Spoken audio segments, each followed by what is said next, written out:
अंदाज़ा है आपके जोश और जुनून का, लेकिन थोड़ी सी खामोशी ताकि मेरी आप बातें सुने। अली जैदी, सबसे पहले आपको और आपकी टीम को, जो अभी आपने सिंध का दौरा किया, मैं आपको खराज तहसीन पेश करता हूं। हमें सबको आपके दौरे से एक चीज वाज़ेह हो गई कि सारे पाकिस्तान में जो खित्ता सबसे ज्यादा तब्दीली चाहता है वो सिंध है। सिंध के लोग आजादी चाहते हैं ये डाकू जरदारी से, और इंशाअल्लाह आपने तो दौरा कर लिया, अली जैदी और शाह महमूद आप भी थे उनके साथ। अब अगले बारी मैं आ रहा हूं अंदरूनी सिंध का दौरा करने के लिए आपके साथ। मेरी अब मिशन है कि जो जुल्म सिंध के लोगों से हो रहा है, ये जो 14 साल जरदारी माफिया ने सिंध के साथ किया है, मैं अंदरूनी सिंध के लोगों को खास तौर पे आज पैगाम देना चाहता हूं कि आजादी का वक्त इंशाअल्लाह आ गया है। उसके बाद कराची के लोगों के लिए एक तो मैं आप सबको केसीआर की मुबारक देता हूं, क्योंकि केसीआर अभी बनने वाली है। अभी तो ग्रीन लाइन, खैर उसकी मुबारक देता हूं, ग्रीन लाइन आ चुकी है, लेकिन अभी जो हमारा कराची का पैकेज आपके सामने आता जाएगा, और मेरा ये यकीन है कि कभी कराची में किसी गवर्नमेंट ने, फेडरल गवर्नमेंट ने कभी वो काम नहीं किए जो इंशाल्लाह हम करने जा रहे हैं। मुझे अपनी कौम का शुक्रिया अदा करना चाहता हूं कि पाकिस्तान की तारीख का सबसे ज्यादा टैक्स उन्होंने हमारी हुकूमत को दिया, रिकॉर्ड टैक्स कलेक्शन की, और उसकी वजह से हमें तौफीक मिली कि हम अपनी आवाम के ऊपर बोझ कम करें। हमने 20 रुपए पेट्रोल और फजलुर रहमान को कम किया।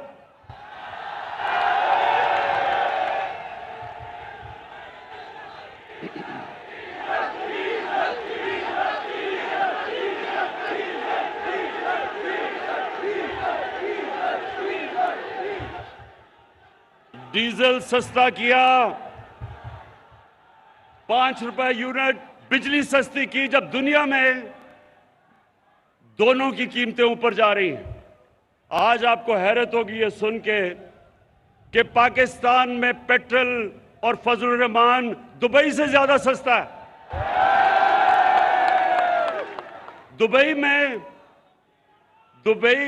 में अपनी उनकी जमीन से तेल निकलता है, पाकिस्तान इंपोर्ट करता है। उसके बावजूद, क्योंकि मेरी कौम ने मुझे रिकॉर्ड टैक्स दिया, मैंने उसका टैक्स का फायदा अपनी कौम को पहुंचाया और महंगाई से आपको बचाया। और उसके अलावा अल्लाह का शुक्र है कि हमारा मुल्क सही रास्ते पे निकल गया है। जब तक एक मुल्क की एक्सपोर्ट्स नहीं बढ़ती, मुल्क की दौलत में इजाफा नहीं होता, तो पाकिस्तान की तारीख में सबसे ज्यादा एक्सपोर्ट्स, सबसे ज्यादा टैक्स कलेक्शन, सबसे ज्यादा रेमिटेंसेस और 4 फसलों की सबसे ज्यादा पैदावार हमारे दौर में पिछले साल हुआ। तो अल्लाह का शुक्र है कि हमारा मुल्क सही रास्ते पर निकल गया, और शायद इसीलिए ये जो डाकुओं का गुलदस्ता है, इनको खौफ आना शुरू हो गया है कि ये हर मुश्किल से ये गवर्नमेंट निकलती गई। पहले दिवालिया वाली हुकूमत मिली, बैंकरप्ट, उससे मुल्क को बचा लिया। फिर सदी में एक दफा इतना बड़ा बुरान आता है जो कोरोना वायरस का आया, अल्लाह ने उसे हमें निकाल दिया। उसके बाद अफगानिस्तान का मसला आया, उसकी वजह से या डॉलर के ऊपर प्रेशर पड़ा, क्योंकि डॉलर उधर जाना शुरू हो गया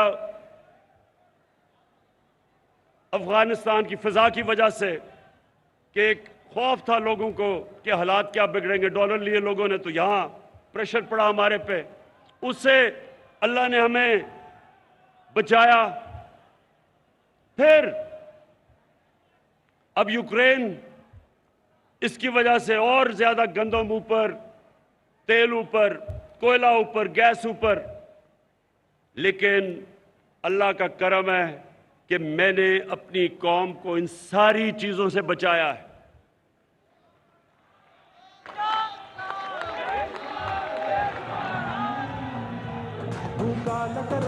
तो अब आज जो मैं आपके सामने बात करना चाहता हूं, मेरे बाशऊर कारकुनों, अब जरा आराम से सुने। इन्होंने अदम एतमाद की तहरीक चलाई। अदम एतमाद का इन्होंने असेंबली के अंदर हमारे खिलाफ दर्ज कर दिया। मैं आज अपनी टीम को बता रहा था कि इन्होंने वो काम किया है जो मैं अल्लाह से दुआ मांग रहा था कि ये करें। असल में सुने सुने, देखें, एक कहावत है कि जब गीदड़ की मौत आती है तो वो शहर की तरफ भागता है।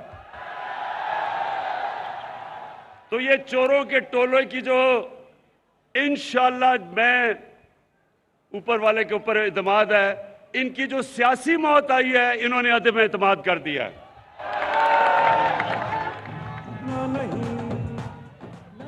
मेरे एक मिनट, कराची के सुनो तो सही, सुनो सुनो सुनो सुनो,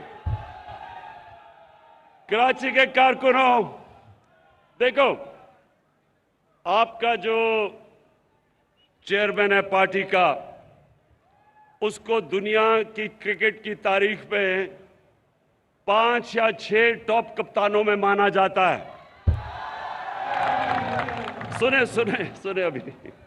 और क्यों माना जाता है? क्योंकि क्रिकेट में कप्तान की कामयाबी का राज क्या होता है कि वो पहला दिन जब टेस्ट का शुरू होता है तो तब से वो प्लानिंग करता है कि दूसरे दिन क्या होगा, तीसरे दिन क्या होगा, चौथे दिन और 5वें दिन मैच उसने कैसे जीतता है। अगर उसमें ये सलाहियत ना हो, वो कामयाब कप्तान नहीं बन सकता। तो मैं बड़ी देर से इंतजार कर रहा था ये चोरों के टोले की, ये डाकुओं की। 25 साल से जद्दोजहद कर रहा हूं, 25 साल से इन चोरों के खिलाफ मैं जहाद कर रहा हूं। ये पॉलिटिक्स नहीं कर रहा, जहाद कर रहा हूं, क्योंकि मैं अपने मुल्क के लिए इन चोरों के खिलाफ लड़ रहा हूं। तो मैं, अब जरा सुने, अब मैं इंतजार कर रहा था कि ये हर 2 महीने के बाद चोर इकट्ठे होते हैं जी। आज गवर्नमेंट गई, कल गई, धरना हुआ, धरना उठा, लॉन्ग मार्च हुई। तो मैं ये 3.5 साल से मुल्क को संभाल रहा था, जो चोरी और दिवालिया निकाल के अरबों डॉलर चोरी करके ये मुल्क का बाहर लेके गए, तो हम उस मुल्क को संभाल रहे थे। लेकिन हर 2 महीने के बाद जी, अब गवर्नमेंट गई, कल गई। तो मैं सोच रहा था कि अल्लाह, ये किसी तरह ना इनकी गर्दन मेरे हाथ में किसी तरह आ जाए। तो अब अल्लाह, सुने तो सही।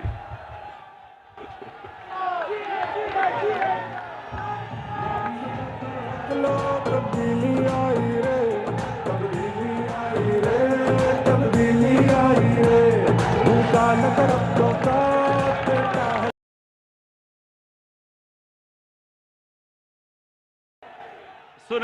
सुने, अल्लाह मेहरबान है, रहमान और रहीम है। एक इंसान जो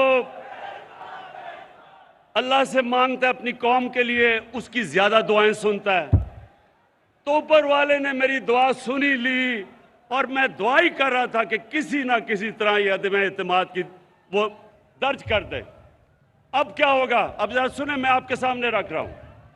ये उधर आ गए हैं, ये उधर फंस गए हैं, जिधर ये सिर्फ उधर फंसे नहीं है ट्रैप में, ये उधर नहीं फंसे कि सिर्फ ये इनकी अदम एतमाद की तहरीक फेल होगी, ये इधर नहीं फंसे।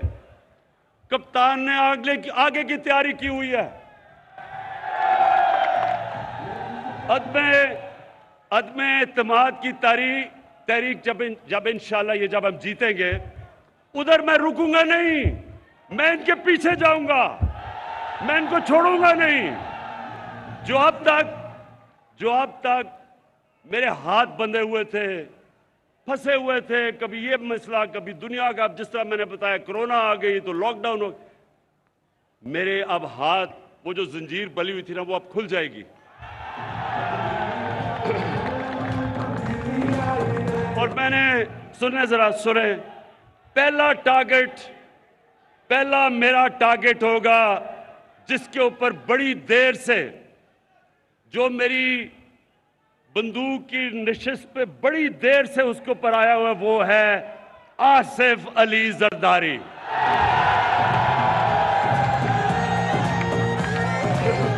ये आदमी, ये जालिम आदमी जो पुलिस को इस्तेमाल करता है, लोगों को मरवाता है, गुंडों को इस्तेमाल करता है, जुल्म करता है, चोरी करता है। जरदारी सिस्टम में ये हर चीज के ऊपर कमीशन खाता है, सारी दुनिया में बाहर पैसा भेजता है। आसिफ जरदारी, तुम्हारा वक्त आ गया। अब झुकना नहीं, हर जगह ये पीछे फिरता है, पैसे के टोकरे लेके। 20-20 करोड़ की इसने रकम हमारे लोगों को खरीदने के लिए रखी हुई है। मुझे एक आदमी ने, मेरे मेहमान ने कल आके बताया, जी मुझे उन्होंने 20 करोड़ रुपया ऑफर किया। मैंने कहा ले लेता, पकड़ लो पैसे, हराम का पैसा पकड़ लो, और उसके बाद कोई पनाहगाह खोल देना, कोई लंगर खोल देना, कोई यतीम खाना खोल देना, सवाब मिलेगा तुम्हें। लेकिन जरदारी, ये जो जब तुम्हें नैब बुलाती है तो कमर में दर्द हो जाती है। दूसरी तरफ आपने देखा होगा मकसूद चपड़ासी वाला। कौन है वो मकसूद चपड़ासी वाला? मकसूद चपड़ासी वाला शोबाज, जूते पॉलिश करने वाला, बूट पॉलिश करने वाला, वो इसके साथ मिल गया है, क्योंकि उसको पता चल गया है कि वक्त आ गया है। अब वो जो खींचता गया है, जी मेरी हर रोज जब केस हो, मुझे कभी कोरोना हो जाता है, कभी उसका वकील नहीं आता, कभी कमर में दर्द हो जाती है। लेकिन मकसूद चपड़ासी वाला, तुम्हारा टाइम भी आ गया है। तुम्हें पता है कि अगले 3 महीने के बाद तुम पूरी तरह जेल में डालोगे, और जो तुमने अरबों रुपया इस मुल्क के बाहर, अपने बेटे को बाहर बैठाया हुआ है, अपने दामाद को बाहर बैठाया हुआ है, फिक्र ना करो, उनको से पैसा हम वापस लाके बिजली की कीमत और कम करेंगे।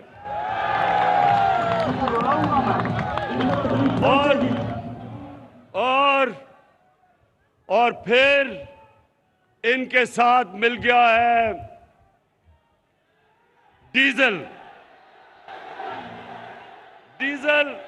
सुने जरा, अब ये सुने, अब इन तीनों की शक्लें देखो, ये निकले क्यों हैं? मुल्क को बचाने के लिए। ये चोर जो 30 साल इस मुल्क का खून चूसते रहे हैं, अब इकट्ठे हो गए हैं कि जी मुल्क को इमरान खान से बचाना है। मुल्क को नहीं आपने बचाना, अपने आप को बचाना है इमरान खान से। और फजलू सुन लो, क्योंकि मौलाना इसको कहना गुनाह है, इसको मौलाना कहना गुनाह है। डीजल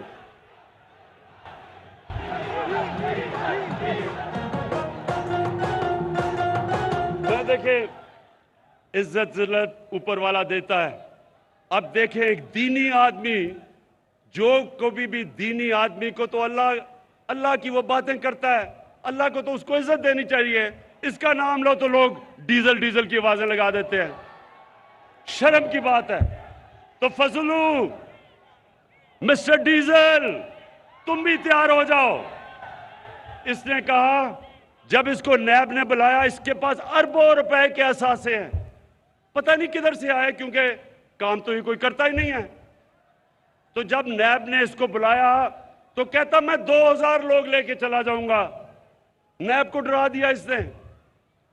फजलू, तैयार हो जाओ, ये जब फेल होगी, ये जब आपकी फेल होगी और इंशाल्लाह होगी, तो उसके बाद अगर 2000 लोग तुम नैब के बाहर लेके आओगे, 1 लाख लोग मैं लेके आऊंगा।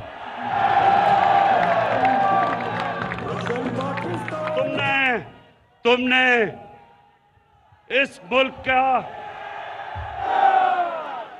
दीन का काफी, हमारे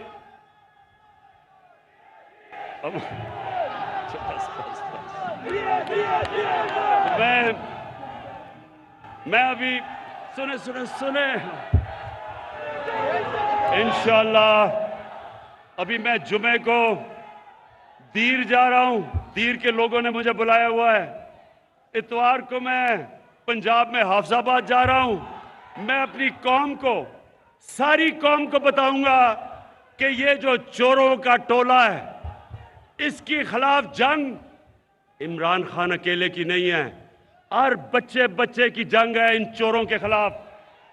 हर पाकिस्तान की, चाहे औरत हो, चाहे मां हो, चाहे बाप हो, हम सब ने ये जो 30 साल इस मुल्क से करते रहे हैं, हमने सब ने मिलके इनको उधर पहुंचाना है जिधर इनको बहुत देर से पहुंचना चाहिए था, पाकिस्तान के जेलों के अंदर।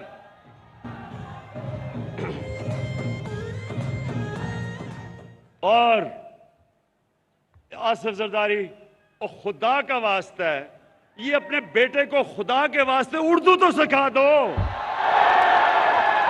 15 साल हो गए हैं, बारिश आता है 15 साल के बाद, चीनी उगता है। खुदा का वास्ता है, मैंने अंग्रेजों को 2 साल में उर्दू सीखते देखा है। 15 साल हो गए हैं, कभी इसे यही नहीं पता कि लड़की आता है या आती है, इसे ये भी नहीं पता अभी तक।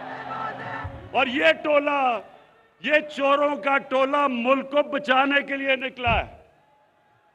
ये उधर आ गए। फिर से मैं कहता हूं, जब इन करप्ट चोरों की मौत आती है तो ये आज असेंबली की तरफ जो आ रहे हैं, अल्लाह तेरा लाख लाख शुक्र है कि तूने मेरी दुआएं कबूल कर ली हैं।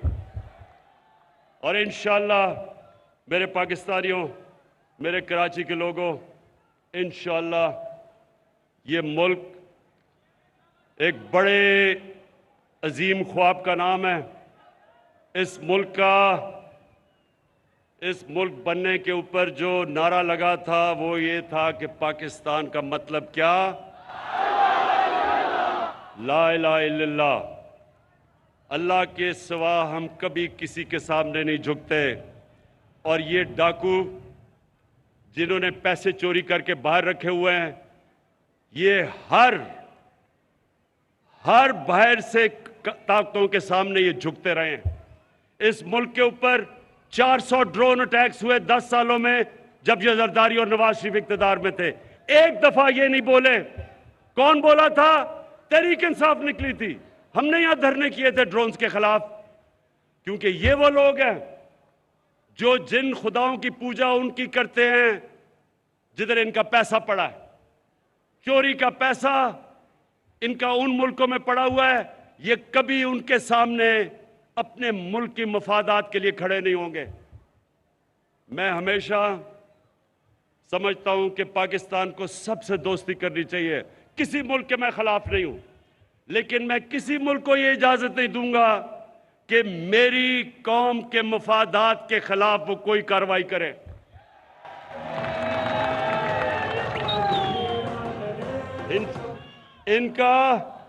इनका जिनका पैसा बाहर पड़ा है, ये आज बड़ा बोल रहे हैं जी, ओहो इमरान खान ने यूरोपियन यूनियन के ऊपर कुछ कह दिया। मैंने कुछ नहीं कहा, मैंने सिर्फ उनको याद कराया है कि जब हमने आपके साथ आपकी जंग में शिरकत की थी, हमारे 80,000 लोगों ने कुर्बानियां दी थी।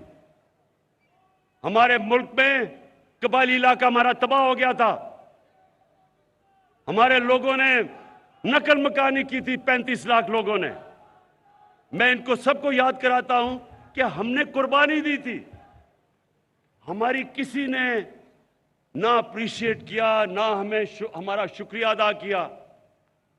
तो आप जब कहते हैं कि अब हम आपके साथ फिर मिल जाएं, मैं सिर्फ तब मिलूंगा जब भी आप अमन के लिए निकलेंगे। मैं अमन के में आपके साथ आऊंगा, लेकिन किसी जंग में आपका साथ नहीं दूंगा। शुक्रिया।